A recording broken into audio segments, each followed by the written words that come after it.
कुछ important terms bills of exchange से related, draw ड्रॉई पे ही कर चुके हैं हम, उसमें मैं कोई डिस्कशन नहीं कर रहा।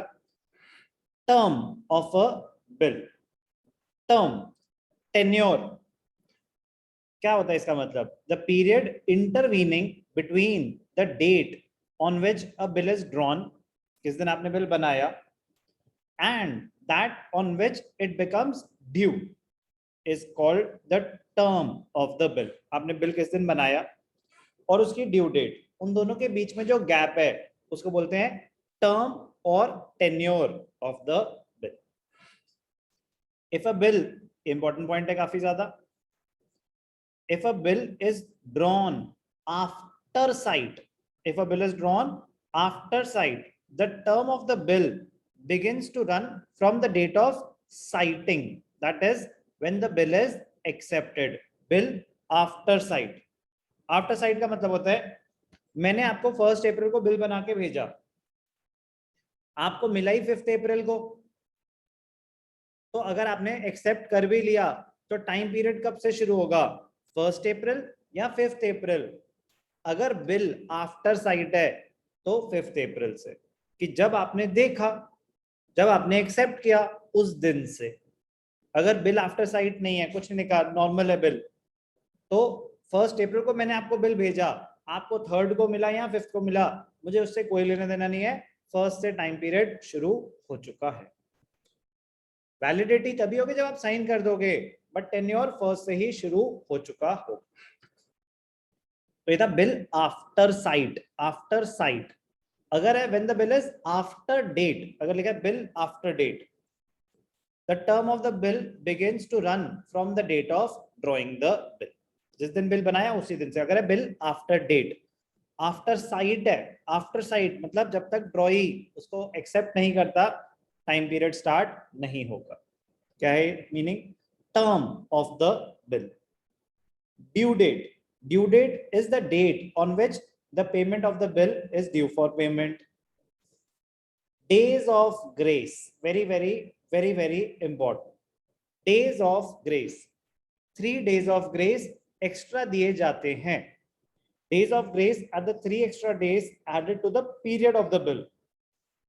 It is a custom to add the days of grace. For example, a bill is drawn on 8th March and is payable 3 months after date. 3 months, 8th March, 8th April, 8th May, 8th June, 3 months complete हो गए 8th जून को। 8 + 3 11th जून मानी जाएगी आपकी date of maturity, क्योंकि 3 days of grace extra मिलते हैं। तो 8 जून नॉर्मल 3 months में आया था, adding 3 days the due date will be 11th June. If the due date falls on a public holiday, ध्यान से देखना, बड़ा इंटरेस्टिंग पॉइंट है, अगर due date, date of maturity public holiday पे आई, डेज ऑफ ग्रेस ऐड करने के बाद, पब्लिक हॉलिडे आया 26 जनवरी, 3 पब्लिक हॉलिडेज होते हैं, 26 जनवरी, 15th अगस्त और 2nd अक्टूबर, 3 नेशनल हॉलिडेज, 3 पब्लिक हॉलिडेज हैं। अगर आपकी डेट ऑफ मैच्योरिटी उस दिन आ रही है due date, after adding the days of grace, तो एक दिन पहले वाला पेमेंट डेट माना जाएगा। तो क्या हो जाएगा? Preceding business day. तो अगर 26 जनवरी आ रहा है तो क्या हो जाएगा? 25 जनवरी। अगर 2nd अक्टूबर आ रहा है तो क्या हो जाएगा? 1st अक्टूबर। अगर प्रीसीडिंग डे भी छुट्टी हुई, कि बाई चांस संडे पड़ गया, 2nd अक्टूबर तो वैसे ही पब्लिक हॉलिडे होता है और 1st अक्टूबर को संडे था, तो फिर प्रीसीडिंग नहीं, फिर सक्सीडिंग डे हो जाएगा। सक्सीडिंग मतलब नेक्स्ट डे, 3rd अक्टूबर हो जाएगा। 26 जनवरी छुट्टी, तो 25 को पेमेंट करनी पड़ेगी। 25 अगर संडे है तो 25 26, अब सक्सीडिंग 27 जनवरी को पेमेंट करनी पड़ेगी। Very important. If the due date falls on a public holiday, the bill will be payable on the preceding working day. So if a bill is due on 2nd October, it will be payable on 1st October, when the due date is a bank holiday or Sunday. When the due date is a bank holiday and the 2nd day of grace is also a holiday, third day जो actual आ रहा था वो तो public holiday था, जो second है वो भी छुट्टी है, तो फिर क्या हो जाएगा, bill will be payable on the succeeding business day. Very important. It must be noted that days of grace are not added in case of instruments payable on demand. कभी कभी लिखा होगा bill payable on demand, तो उसमें days of grace नहीं दिए जाते, तो वो खुद बताएंगे. जैसे होता ना कि बिल आफ्टर साइट लिखा हुआ है, तो बिल आफ्टर साइट में टेन्योर तभी स्टार्ट होगा जब वो एक्सेप्ट कर चुका होगा. Bill after date normal bill होता है. Bill payable on demand, bill payable on demand मतलब डेज ऑफ ग्रेस नहीं मिलेंगे. इन लैंग्वेजेस का ही आपको ध्यान देना है. क्या सीखा हमने? Term of a bill, due date, days of a grace, days of grace, और डेज ऑफ ग्रेस यूज होंगे डेट ऑफ मेच्योरिटी निकालने के लिए. तो ऊपर की जो बातें हुई वही यूज होंगी यहाँ पे. Calculation of date of maturity, it is the date which comes after adding 3 days to the due date. It is called the date of maturity. While calculating the due date, the following points must be kept in mind. Number 1, days of grace are not allowed when the bill is payable on demand or bill at site. ये बात ऊपर भी आ गई थी. Instruments payable on demand, bill at site, after site अलग चीज होती है. bill at site जैसे आपको प्रेजेंट किया जाएगा ना, आपको पैसे देने पड़ेंगे. डेज ऑफ ग्रेस नहीं दिए जाएंगे. Second, very very important, when the period of the bill is stated in days.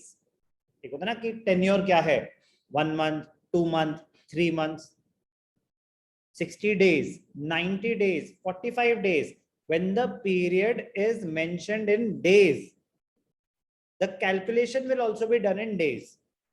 कह रहे मतलब, कह रहे फॉर एग्जाम्पल 60 डेज था, तो 1 जनवरी अगर बिल है तो 1 जनवरी में 60 डेज ऐड करो, फिर आप कैलकुलेट करोगे डेट ऑफ मैच्योरिटी. वो 3 डेज वैसे के वैसे ग्रेस के तो मिलेंगे, बट ध्यान क्या देना है, when the period is mentioned in days, तो जिस दिन आपने सामान बेचा है, डेट ऑफ ट्रांजैक्शन, उसको कंसिडर मत करना.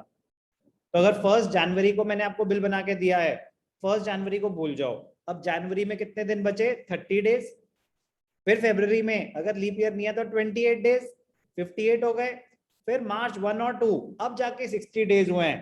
फिर 2 मार्च में 3 ऐड करेंगे तो 5 मार्च. तो डेज में कैलकुलेशन होगी. यही होता है 2 months. अगर होता है 2 months तो 1 जनवरी, 1 फरवरी, 1 मार्च. फिर मंथ में कितने दिन है उससे फर्क नहीं पड़ता. Calculation will be in months, irrespective of the number of days. When the time period is given in days, calculation will be done in days. ध्यान से देखना. When the period of the bill is stated in days, the calculation of the maturity date will also be in days, which includes the date of payment. जिस दिन payment होगी वो दिन तो include होगा, बट जिस दिन it excludes the date of transaction. तो जैसे मैंने बताया ना कि 1 जनवरी को अगर आपने सामान बेचा है, 1 जनवरी को बिल बन रहा है, तो होती है डेट ऑफ ट्रांजैक्शन, उसको कंसिडर नहीं करते. उसके बाद आप डेज ऐड कर देंगे, 3 डेज ऑफ ग्रेस तो मिलेंगे. एग्जाम्पल, चलो बढ़िया है. 1 जनवरी के एग्जाम्पल 60 डेज जो मैंने आपको बताया, तो 1 जनवरी काउंट नहीं करेंगे, 30 डेज जनवरी के हो जाएंगे. फिर फरवरी में कितने हो गए? 28 डेज, 58 हुए. मार्च में कितने हो गए थे? 2. तो ये तो हो गए आपके 60 डेज. 2 मार्च में 3 डेज ऐड करे तो डेट ऑफ मैच्योरिटी क्या आ गई? 5 March. Next, when the period of the bill is in months, calculation will be in months, calendar months, irrespective, ignoring the number of days in a month. फिर फर्क नहीं पड़ता कि उस मंथ में कितने दिन थे. तो अगर 1 जनवरी है और 3 months है, 3 months, 1 जनवरी का मतलब 1 फरवरी, 1 मार्च, 1 अप्रैल, 3 months हो गए, प्लस 3 days ऑफ ग्रेस, तो क्या हो जाएगा? 4 अप्रैल. ये बात बता चुका हूं पहले भी. If the maturity date falls on a public holiday, तो maturity date will be the preceding business day. एक बड़ा ही इंपॉर्टेंट पॉइंट, ध्यान से देखना.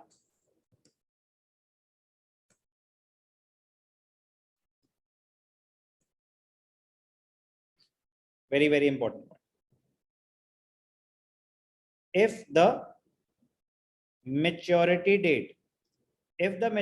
date falls on an emergency holiday,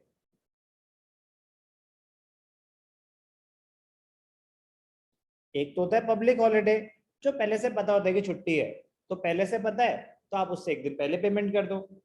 एक होता है इमरजेंसी हॉलिडे, पहले से कुछ डिसाइडेड नहीं था कि छुट्टी है कि नहीं है और एकदम से छुट्टी हो गई। अब रिवाइंड तो कर नहीं सकते ना प्रीसीडिंग डे पे, पॉसिबल है नहीं है। If the maturity date falls on an emergency holiday, the date of maturity